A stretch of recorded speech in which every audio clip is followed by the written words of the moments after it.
Canada. Canada. Well, doesn't it derive from a Ganyagawa word? It's village. As Indigenous people, we are used to our stories getting a little twisted. So listen up as we set the record straight.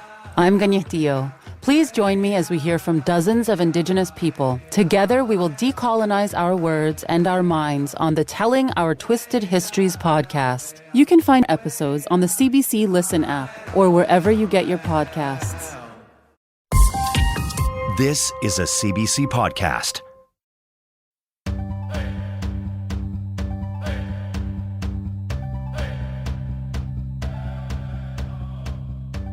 This is Unreserved. I'm Phelan Johnson. We have an exciting new season for you. Excuse me. Oh, I do believe you are in my chair. Rosanna. Hi. Hi. You're back. I am back, girl. You've been keeping this chair warm, but it's time to get your buns out of here so I can take back over. All right. Well, let me hand you the mic. But before you go, let's have a quick chat about how it all went. Oh, yeah, for sure. How did it go? It was a wild ride. It was so much fun. I really got to speak to so many different people from across the land. We went everywhere, and I got to stretch those mouth muscles and really get my mouth around some different dialects. I even learned some of my own language, which is something I didn't have, and that was like probably the biggest highlight for me. Oh, yeah, that does sound like a lot of fun. What would you say was the hardest word or the hardest language that you had to learn? Oh, boy. Well, I interviewed Terry Uyuruk when he was nominated for Best Indigenous Artist of the Year for the Junos. We did an interview, and I really wanted to make sure that I got some of his language right. So I think, what was the album? Let me see if I can remember. Nunaktua Isulignanyerni was the name of the album. Wow. And I really worked hard to get that. So I hopefully I didn't mess it up this time. I feel you, sister, because for me it was a lot of West Coast. Of course, Inuktitut is very difficult to say sometimes. Yes. And Kwakwaka'wakw. You know how it took me so long to say Kwakwaka'wakw? I was always adding in an extra kwa. The clause just never ended. It's crazy. I know, and I always think Anishinaabe is like just the easiest one to read off the page. I'm always like, oh yeah, Anishinaabe Moan, great, got it. And in terms of conversations you had, what was your most, would you say, memorable? I mean, I had a lovely conversation with Michael Grey Eyes, which I thought was like, it was really fun because it felt like it was right before Rutherford Falls came out. So right on the edge of him really blowing up for a lot of people. I think in Indigenous country, we've all known him for years, right? Everybody knows him. Gooch. My stepmom my stepmom still talks about seeing him in the Rez Sisters years ago as a dancer, and she thinks he's just, fine. Don't tell my dad. She thinks he's very fine. He is fine. I was so jealous of you. I'm sure he'll come back and talk anytime, Rosanna. I am sure. And it doesn't seem like his career is slowing down at any point. Well, that's good news for me. I look forward to that conversation. Were you nervous at all? Do you have any moments where you're like, I'm going to have a heart attack right now? I think in the beginning, definitely I was like, what? Okay. There was so much to learn. It was really I felt like I was going back to school for a lot of it, especially in the beginning. But it unfurled in front of me in a nice sort of organic way. As organic as you can be in making radio during COVID. Yeah. That's a really nice way of saying you flew by the seat of your pants. Yeah, a little bit. Yeah. And Rosanna, so what were you up to this year? What were you doing? Well, as you know, I was pulled away from Unreserved to create a show called This Place, and it was based on the graphic novel, the wonderful graphic novel of the same name, 150 Years Retold. So what they did is they took 150 years of Canadian history and gave that time to Indigenous story. So we heard about heroes, battles, triumphs, tribulations, all the beautiful elements of storytelling. And we really learned how resilient and how much we resist and how much we reclaim and how much we are still so much a part of this place that we call Canada. So it was just a real privilege and an honor to be able to take these beautiful stories off the page, because it's a graphic novel, and turn it into audio. And, for a while I was like, what was I thinking? I'm insane to do this. But it was a really great journey. And we came out with 10 very powerful, powerful stories. 2 of which we're going to share in the show today, because I just can't get enough of the spotlight. No, that's great. I caught some of it, and I have to say it is really fantastic. So I am looking forward to catching up on the rest of it and listening to the rest of the show today. Well, thank you so much again for keeping my seat warm and my audience entertained. I'm sure they gave you lots of love. They're such a loving audience. They are. I've missed them. Thank you for doing such a wonderful job on Unreserved. It was a pleasure hearing you.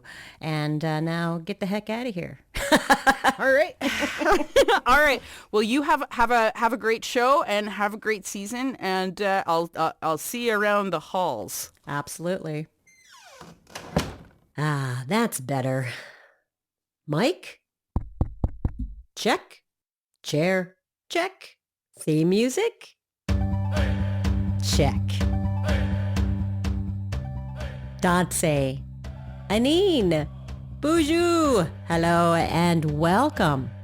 This is Unreserved on CBC Radio 1. I'm Rosanna Deerchild. It is good to be back. I'm so excited for our new season. But before we go forward, we need to go back. Way back. Like 150 years back. Today, highlights from this place. You'll hear some lesser-known moments in our shared story called Canada, and learn about Indigenous peoples who shaped the course of history in this place, starting in 1865 with Annie Bannatyne. This no-nonsense Métis woman took a stand that inspired a resistance.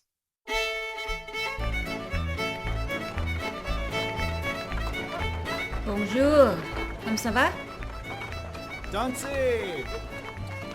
Bonjour, Annie. It's October 1868. Canada is 1 year old.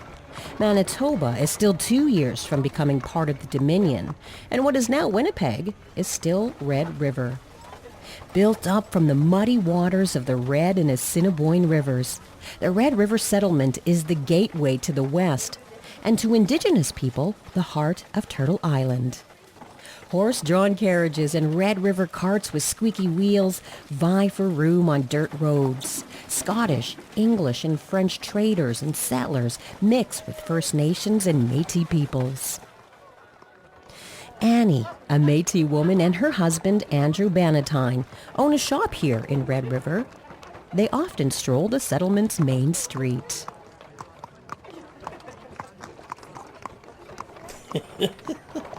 Ah, my dear Annie. The newcomers are nothing to worry about. They're just young men seeking adventure. Laugh at their ignorance if you want, Andrew, but they are making a mockery of our respectability and making a fortune off our backs. I just don't trust them. You don't trust anyone, my love. It's what makes you such a fine businesswoman. I do. I trust my family. I trust my community. It's just these thieves thinking everything is for the taking and casting us aside till there's nothing left. What about the future of our children? Today it's market day in Red River. On a busy street, Annie and Andrew meet a familiar face. Is that young Louis? Louis Riel! Louis, my boy! I heard you're back. How you've grown, dear Louis. Tell me, how is your mother? She is well, madam. It's been a hard year, but our family has their health. I'm glad to hear it. You tell her she should come visit us. It's been too long since I've seen her in town. And how are you getting on at home? There is always work to be done on the land. Red River must feel small after all those years in Montreal. I am happy to be back with my family and in the country of my heart. But farming does not come as naturally to me as it did to my father. That is not your fault, my boy. It's been a bad year all around. It's been such a hard few years. Damagan. So many ruined crops. It's a hard time. I fear it will be a long winter for many. I am hoping to make the Christmas get-together that Andrew and I host the best one yet.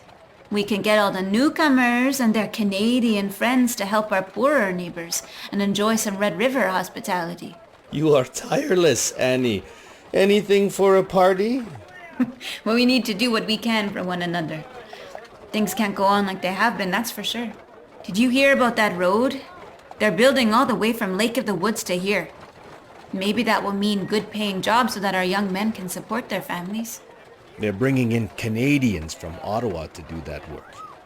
I fear there won't be many opportunities for our local boys. A sign of things to come, I think. More Canadians immigrate here every day. Now that Confederation has taken hold in the East, Prime Minister MacDonald's sights are set on us here in the Northwest. He won't stop. Not until he gets his railway, that's for certain. We may not be Canadians, but we are Otipemisiwak, the people who command themselves. We are also Métis, madam. No more than savages to some. Time might come when we need more than hope, dear lady. But we've been here a long time. Kayas, generations. Least they can do is honor our lands and our homes. Let us at least hope.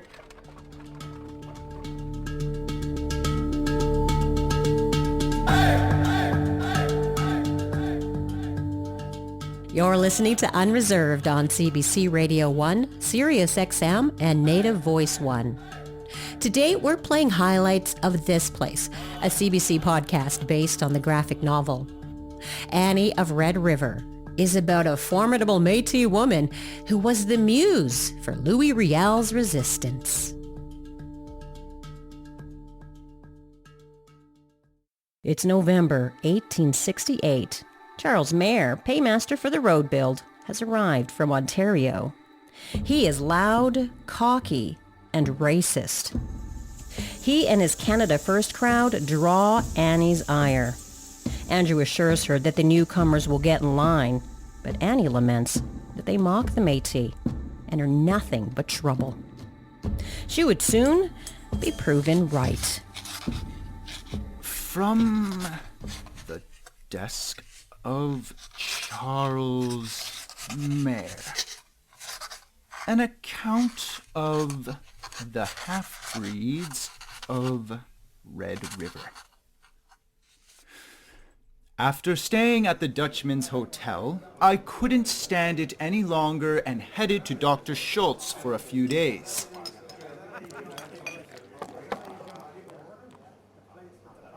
The change was a relief, I assure you, from the racket of the motley crowd of half-breeds playing billiards and drinking.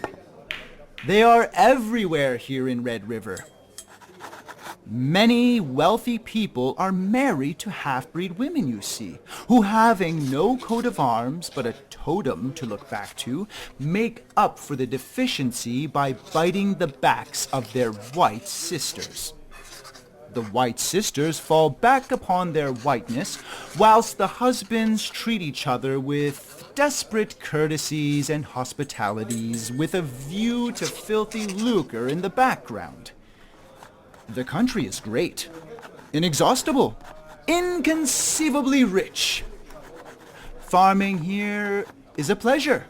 There is no till in it, and all who do farm are comfortable and some wealthy. The half-breeds are the only people here who are starving. 5,000 of them have to be fed this winter, and it is their own fault they won't farm. As for the farmers, Scotch, English, and French, not one of them requires relief. It's not long before Mayer's rant makes it to the Bannatyne breakfast table. The half-breeds are the only people here who are starving. 5,000 of them have to be fed this winter, and it is their own fault they won't farm. As for the farmers, Scotch, English, French, not one of them requires relief. Hi. That doesn't sound like light breakfast reading, Annie. This is from an op-ed published back east. Such damn lies. Who does this Charles Mayer think he is anyways? Just a young man trying to make a name for himself is all. It's nonsense. Meaningless. It is not meaningless. This is in the Toronto Daily Globe. A city of over 50,000 people who will have to take his word about us. Those Canada First boys. They have no real power. So they resort to petty troublemaking. I won't stand for it. No one can possibly take him seriously. The Canadians will. They don't know us. They will think this drivel is true. Then they will come here in droves. Is this what they think of us? Is this how it's going to be? I won't have it. What will you do, Annie? I'll be at our store. When Mayor comes in, I'll show him what happens when you tell lies about the Métis.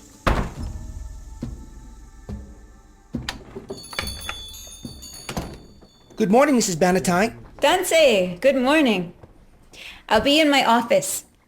When Mr. Charles Mayer comes in for his papers, you let me know. Yes, ma'am. Annie knows Mayer's words will have consequences. Many eyes and ears are trained on the Red River, looking for any excuse to descend upon her homeland. The settlers are insensitive at best, hostile at worst. Mayor has arrived, ma'am. How dare you write these despicable lies about us? Calm yourself, woman. I only write what I see as the truth about you people. Truth? I'll show you truth on the very streets of the Red River! Ah! What are you doing? Stop it! Are you mad? Stop hitting me! Charles Mayer feels the sting of Annie's anger at the end of her horsewhip. It echoes through the dusty streets and a crowd gathers. Some laugh, others jeer. And soon, the familiar figure of Louis Riel himself appears at the back of the raucous scene. Hey, what's going on here? Oh, hello, Louis. It seems Mayor is feeling the wrath of Annie Bannatyne's horsewhip. This is what happens when you disrespect the women of Red River. Kirmuch! Now get the hell out, you scoundrel! Gaiuscus! Annie is right. How dare that man speak about the Métis this way? Perhaps I was destined to return to Red River after all. I have much to do and more to learn to help my people.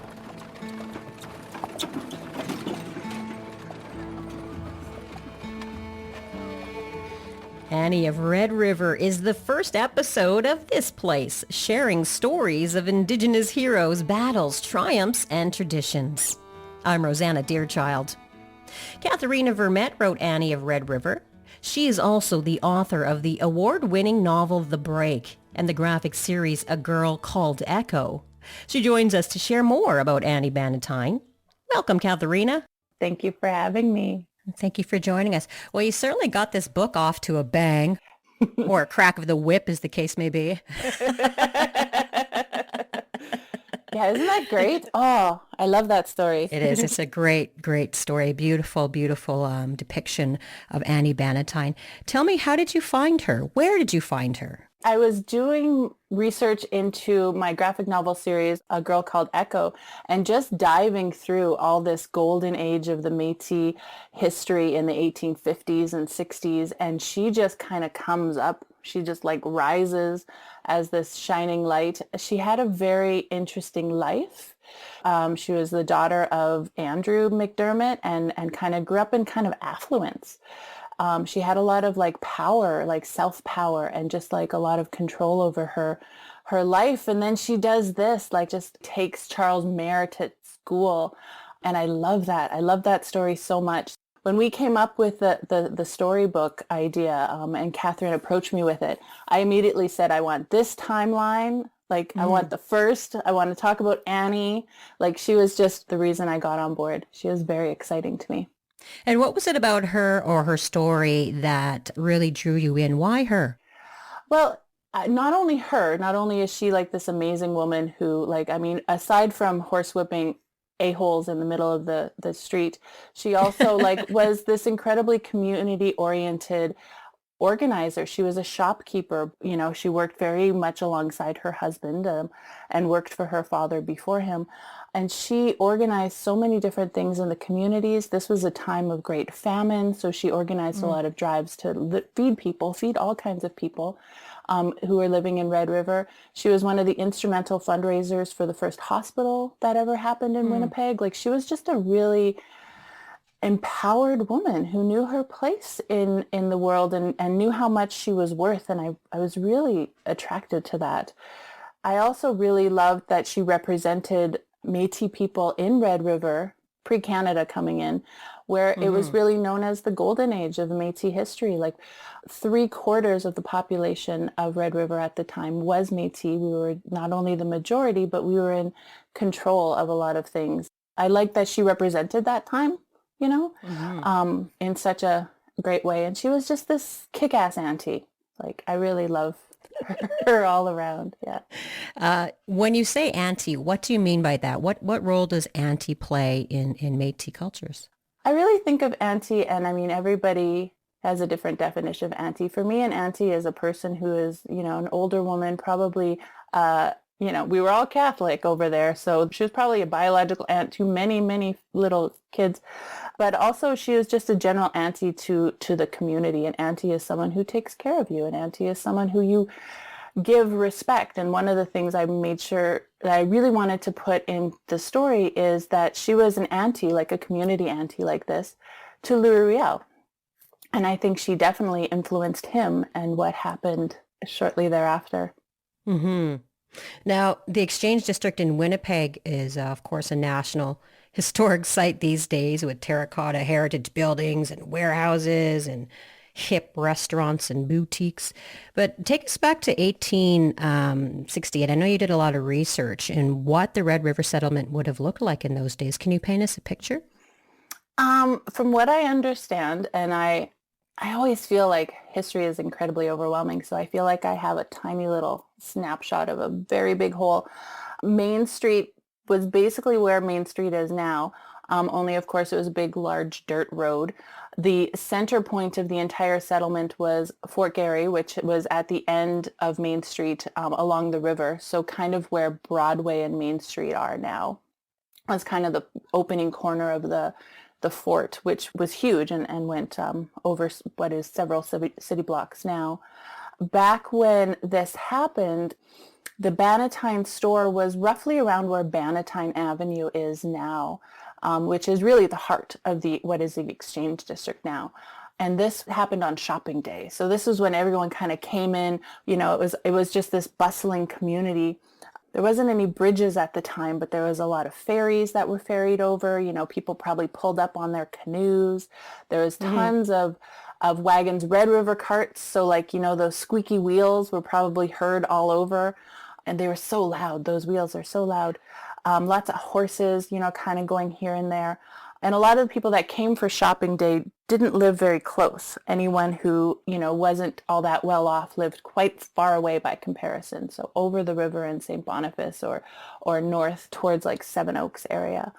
So yeah, it was just like there was a few stores, a lot of like brick buildings. There was also this really cool old looking saloon that kind of looks like something out of like Santa Fe, New Mexico. It just was this like, I don't know what that was, if it was like mud walls, but it looks like an old Pueblo style kind of saloon. And that's where everyone, absolutely everyone drank. And there was cockfights in the dirt floor kind of thing. So that wasn't very far off from where we were either. So just a rowdy place. Now, as you said, historically, there is like lots going on, Canada this, Canada First, the railroad, etc. Why would Annie's actions on that day be the spark for Louis Riel's rebellion? Well, actually, the first ever political, quote unquote, political action that he did, he had come back from like Montreal by way of Minnesota around this time in late 1868. So when this happened, when Annie horsewhipped Charles Mayer in the middle of the street. That was February. And the resistance happened in the fall, in September. One of the first actions as a political leader, he was elected as secretary of the Métis Council, was to write a letter to a Montreal newspaper, basically depicting the story of what happened with Annie and Charles Marr, and basically telling the world, that was Montreal and Canada at the time, what happened and why Charles Marr is not the victim of, some crazy savage beating, but actually he did wrong. He called out the Red River women, and the Red River women responded. So that was actually the first letter to the editor, and it was signed LR.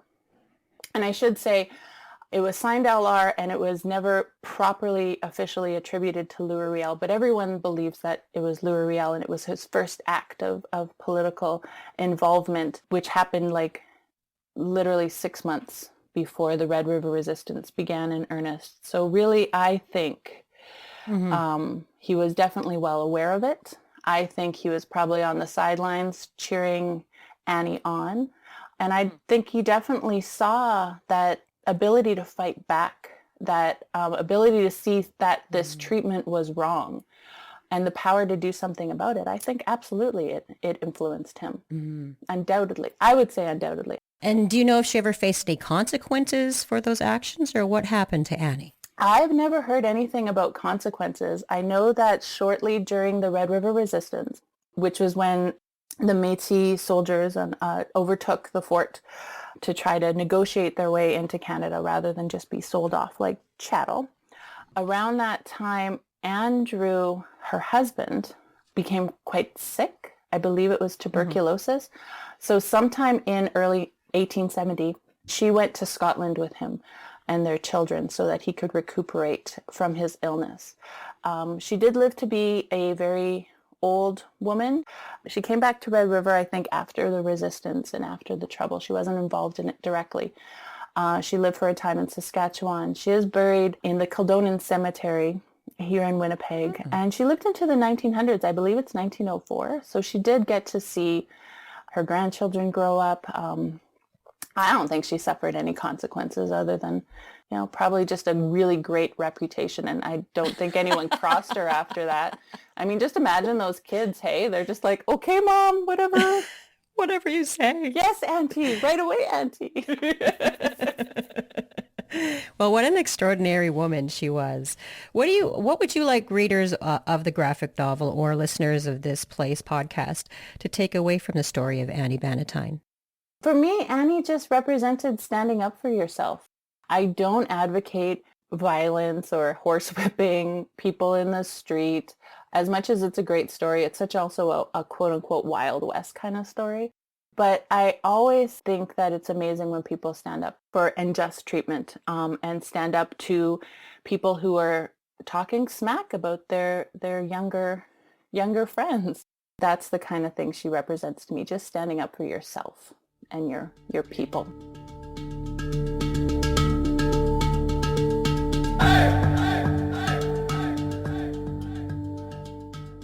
Katharina Vermette is the author of Annie of Red River. The story, with illustrations by Scott B. Henderson and colors by Donovan Yashuk, is included in the anthology This Place, 150 Years Retold, published by Portage and Main Press Limited and used under license by the CBC. The story Annie of Red River was adapted for radio by Rosanna Deerchild. Those scenes came to life thanks to actors Sheldon Alter, Chris Mazaki, and PJ Prudat.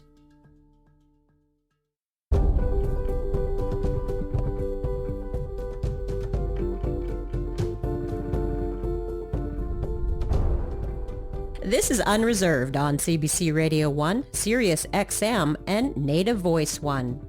You can also find us on the CBC Listen app and wherever you get your favorite podcasts.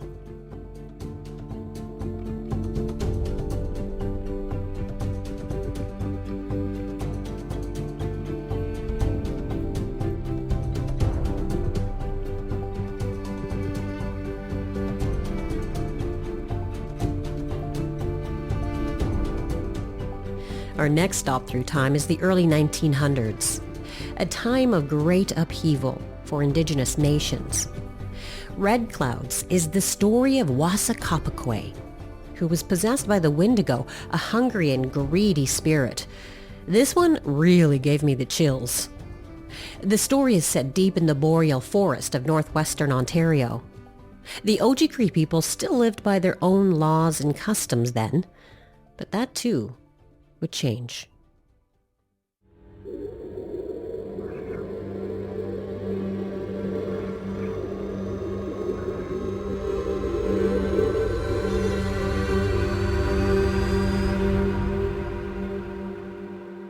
My name is Wasakapikwe.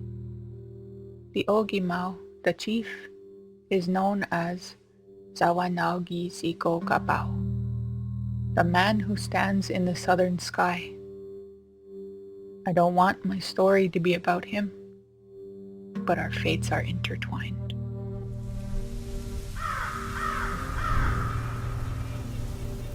It's the early 1900s.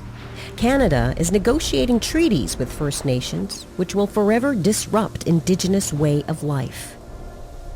Deep in the boreal forest of northwestern Ontario, the Oji-Cree people still live by their own laws and customs.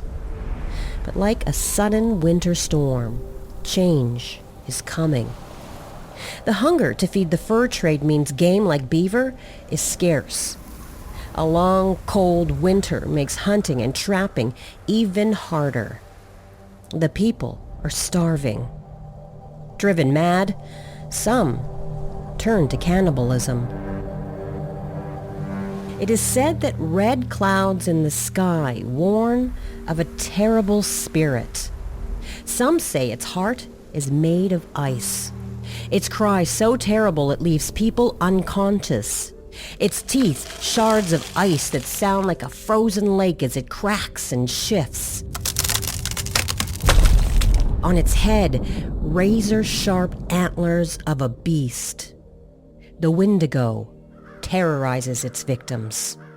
And here in Oji-Cree territory, belief in this evil spirit is universal. Here, in the community of Sandy Lake, the people use traditions and ceremony to keep it at bay. Two brothers, Jack and Joseph Fiddler, are known as the Wendigo Killers. Zawanogi Siko Kapau was also a healer. His English name was Jack Fiddler. He was respected and feared. He could dream of cures and communicate with the forest. Could summon animals to feed the people. The people offered him tobacco, tools, and clothes, and he prayed to Gishimanado. Jack and his brother Pesekwan, Joseph Fiddler, were known to defeat the Wendigo. I too fell victim to that spirit. As a Wendigo, I would be the last to face the brothers, Jack and Joseph. I'd be the one to destroy them.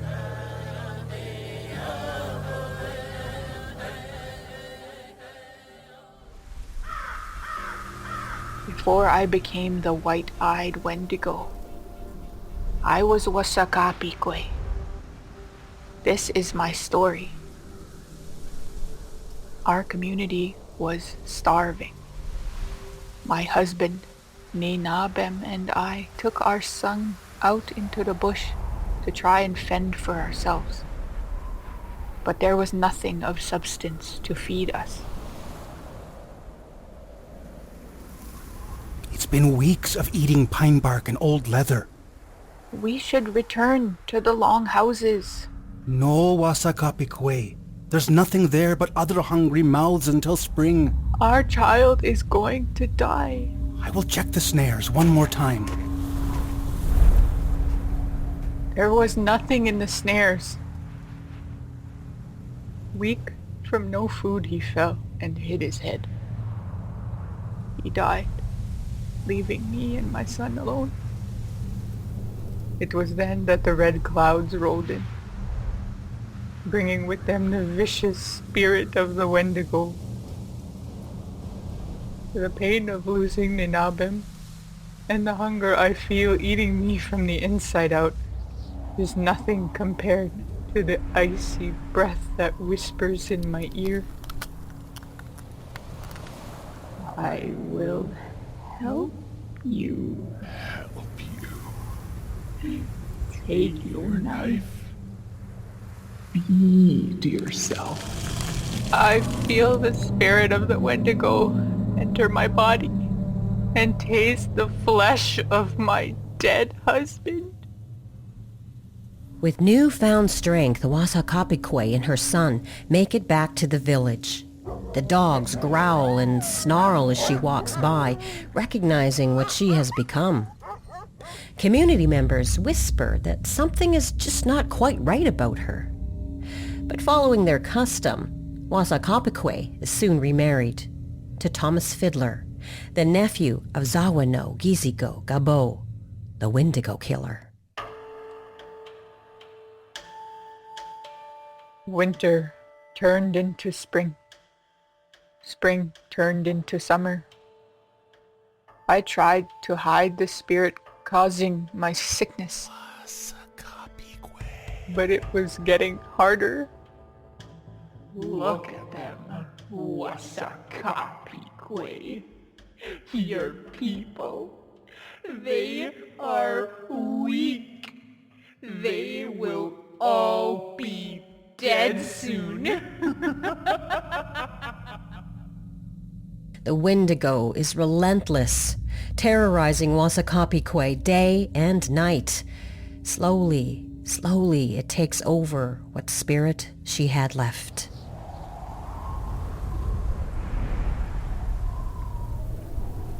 I thought it was a nightmare, but I was covered in blood. I had vomited shards of ice, and the laughter that woke me was coming from deep inside me. But it wasn't a dream. I was outside the longhouse, in the dirt, like a dog. Wasakapikwe's sickness does not go unnoticed. To her horror, Jack Fiddler and his brother Joseph are summoned, and they drag her into the woods. Pesequan, help me tie her to this tree. I've prayed to the Manitous for guidance in the shake tent. We need to make the rope tight around her neck. I will make you all pay for this. I will make you suffer for generations. Rumors of what the Fiddler brothers are doing reach the attention of the RCMP. They hear the brothers are murdering anyone who is feverish or delirious. They practice black magic and have killed 14 people, including Wasakapikwe. Jack Fiddler, Joseph Fiddler. I represent the king, the great father. You have been accused of murder. We will hold a trial at Norway House so that you can defend yourself. I haven't killed any human. I only do work the community needs. Jack Fiddler carefully explains that they never take a human life, that the work they do is for the safety of the community and done within the laws and customs of the people. But their words fall on deaf ears. The police promise the brothers will get a fair trial, but fairness in the white man's law is in short supply. In September 1907, the Wendigo killers are jailed.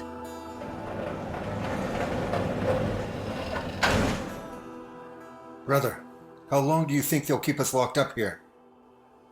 I don't know. But if I return home, they will come for me again and bring more laws, more trouble. What are you going to do? Manitou will be my judge. Not these strangers from beyond my lands. Someone is coming. It's time to gather wood. While the prisoners gather firewood, Jack Fiddler slips away deep into the forest. He will not be judged by the white man's law. Instead, I told you, Ogima, I'll come to eat my hunter. Hang yourself, make the noose tight so I can watch the life drain from you slowly. waiting in the shadows, the Wendigo takes much pleasure in watching Zawa no Giziko Gabo die. But one brother remains. Her dark work is not done. Jack was dead, but Joseph was still alive, withering away in the stone house. The day finally came for the trial to begin. Joseph's spirit was already broken, eyes already dead. A week later, Jack's brother Joseph stands trial. He is not afforded a defense lawyer, only an observer from the Indian Department. Joseph Fiddler is soon found guilty of murder and sentenced to hang.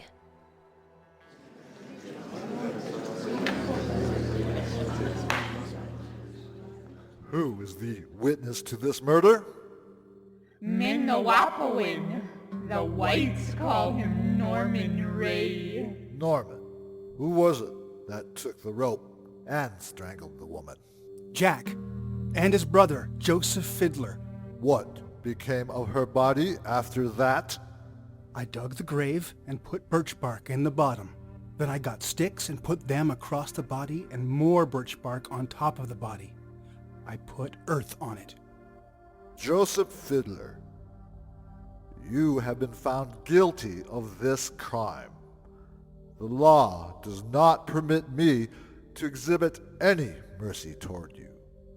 What the law forbids, no pagan belief can justify. You will be hanged from the neck until you are dead, and may God have mercy on your soul. How does your law find the difference between a murderer and a death sentence here? How is a death sentence different from what we did?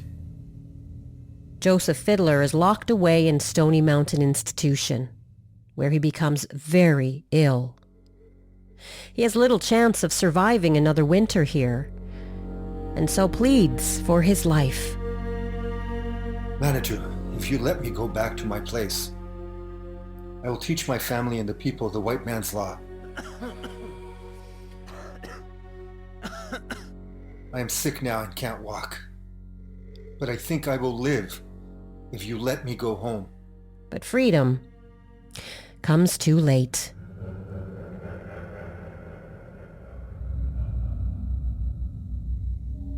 I couldn't let Pesikwan go home and get better. Things may change, but so will I. Whether it is flesh or spirit, I will feast for eternity.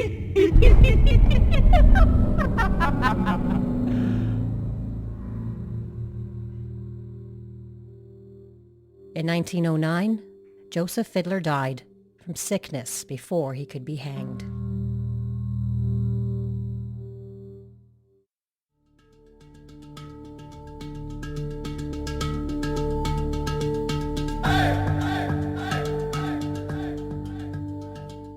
You're listening to Unreserved. Today, an encore presentation of the podcast, This Place, sharing stories of Indigenous heroes, battles, triumphs, and traditions. I'm Rosanna Deerchild. You just heard the Wendigo story, Red Clouds. Born and raised in Winnipeg, author Jen Storm is Ojibwe from the Couchiching First Nation in northwestern Ontario. At the tender age of 14, Jen wrote her first book, Deadly Loyalties. She also wrote the graphic novel Firestarters. Welcome, Jen. Yeah, thanks for having me. Well, first of all, our big question is, what or who is a Wendigo? Well, I think Wendigos have kind of multiple interpretations. And I think the most interesting thing is there's an air of selfishness always kind of attached to them. And in the context that I wrote it, it was during the fur trade era and during the harshest of winters, during the harshest of times when people were starving and could literally starve to death. And I think that's a time that we don't have to relate to. Mm-hmm. And because like these communities weren't communities because it was just a good thing to be a community, but it was very much so like needed. Like you needed each other to survive. You had to be able to count on one another to survive. So somebody acting in a way that was unpredictable, that was selfish, that was not community minded is a danger to all. So I think the term Wendigo is a way to kind of label that spirit in a way. So the Wendigos that I wrote about were cannibalistic, and there's a way that that can really affect you mentally. But I also believe that in today's society that we don't have those kind of Wendigos, but that spirit is very much still alive in our society and might even be more prevalent in the society we are in today, because the way we operate now is so individualistic, and it's just the way that society has become. And it's like almost a struggle to keep root with community and still be successful. They're the one kind of story we have or like warning we have that's not just a standalone spirit. It's a spirit that needs humans in order to manifest. And so Wendigos are human by nature, but they have this ugly spirit attached to them. And that's the part I think is really kind of interesting about them, is that the humanity of it all, I guess. Now, the character Wasa, she is based on an actual person. Tell us about this person.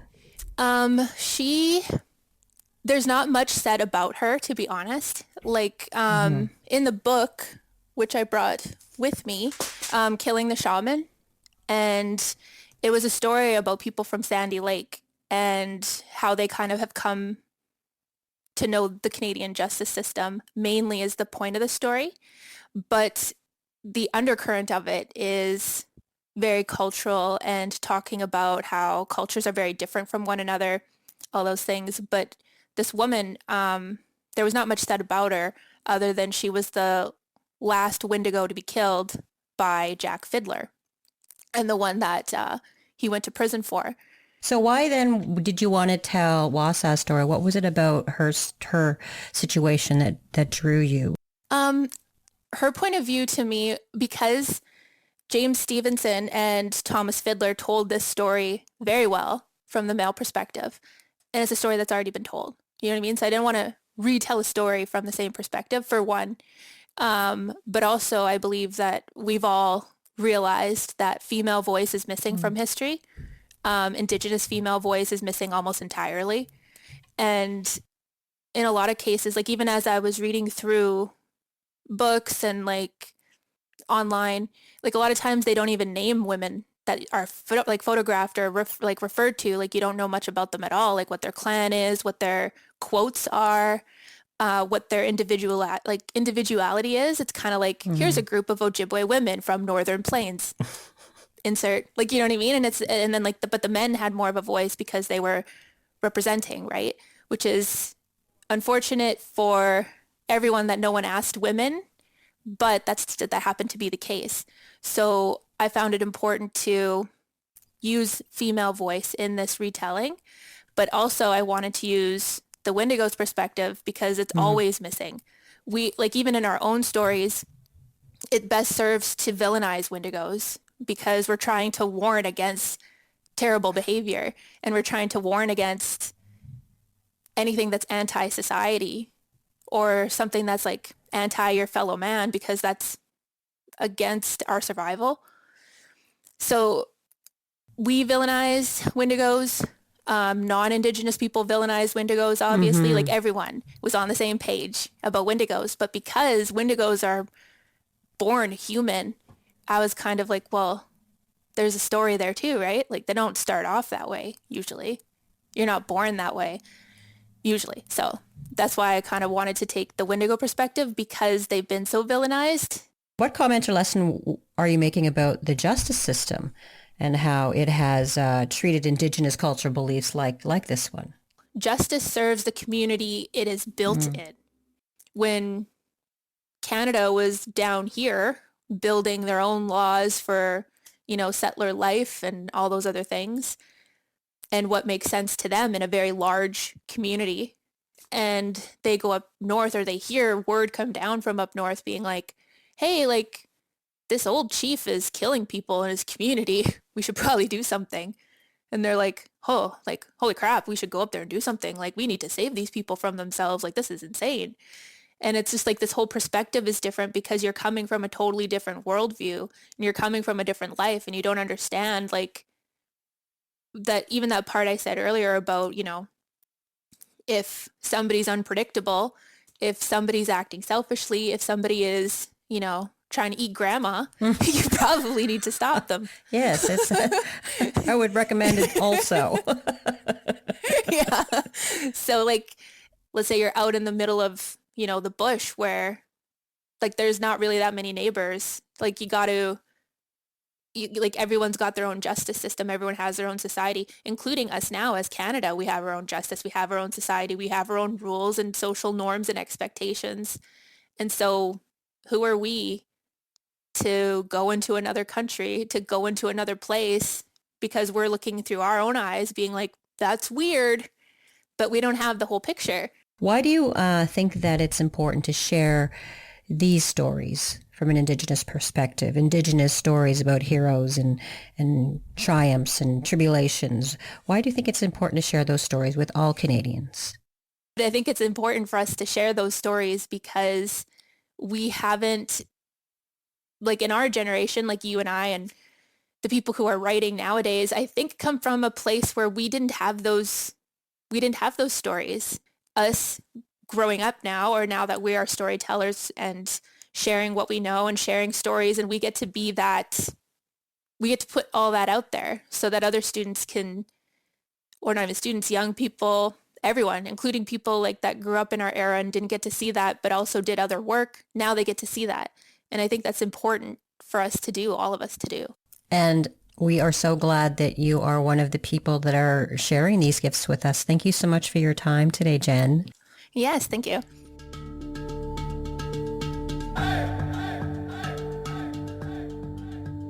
Jen Storm is the author of Red Clouds.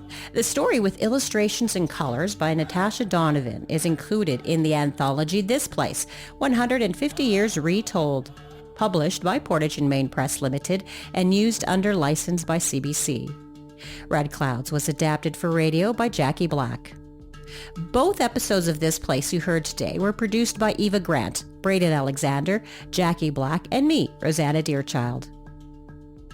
Special thanks to Native Earth Performing Arts and the actors who brought Wasakopikwe's story to life. Darla Contois, David Deliri, Kevin Loring, Marcel Petit, and James Smith.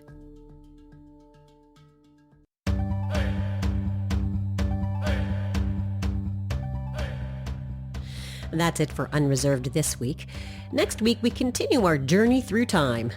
Nimki by Kateri Akawenzi Dam is a powerful story of two Anishinaabe foster children and the First Nation who broke the child welfare cycle. This episode of Unreserved was produced by Aaron Knoll and Braden Alexander. I'm your favorite cousin, Rosanna Deerchild. Ginasknamit Nawi. Thanks for listening. Egosay.